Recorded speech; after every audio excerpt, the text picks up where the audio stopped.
İngiltere'de idaretme kuruluşu. Ne vaxt kral yavaş yavaş aradan çıxır. Ne vaxt parlament yavaş yavaş hakimiyyəti ələ almağa başlayır. Kral hakimiyyətinə ilk zərbə 1215-ci il Böyük Azadlıqlar Xartiyası. Bu sənədə qeyd olunur ki, kral təyin etdiyi hüquqlardan, vergilərdən əlavə vergi toplaya bilməzdi. İri feodallara geniş imtiyazlar verildi. Cəngavərlər, şəhərlilər və kəndlərə isə məhdud hüquqlar verilir. Yəni bu da aşağıda qalır, buna ciddi təsir göstərmir. Əsas iri feodallar hüquqlar qazanır. Təbii ki, kral birinci zərbə yazırıq bura. Kral bunu əməl etdimi? Xeyr, əməl etmir. Ona görə də 1265-ci ildə parlament yaradılır. İri feodallar, ruhanilər, cəngavərlər, şəhərlilər burada iştirak edirdi. Artıq kral vergilər təyin edərkən parlamentlə hesablaşmalı. Sanki bir hasar çəkdilər. Krala söylədilər ki, sən bu hasardan kənara çıxmaq istəyirsənsə bizimlə hesablaşmalısan. Və 14-cü əsr bu ikinci zərbə oldu. 1265-də parlament yaradılır.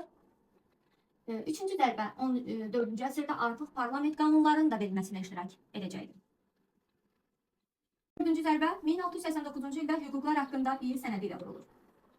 Burada qeyd olunurdu ki, kral artıq veto qoya bilməzdi qanunlara. Bu hüququ itirirdi.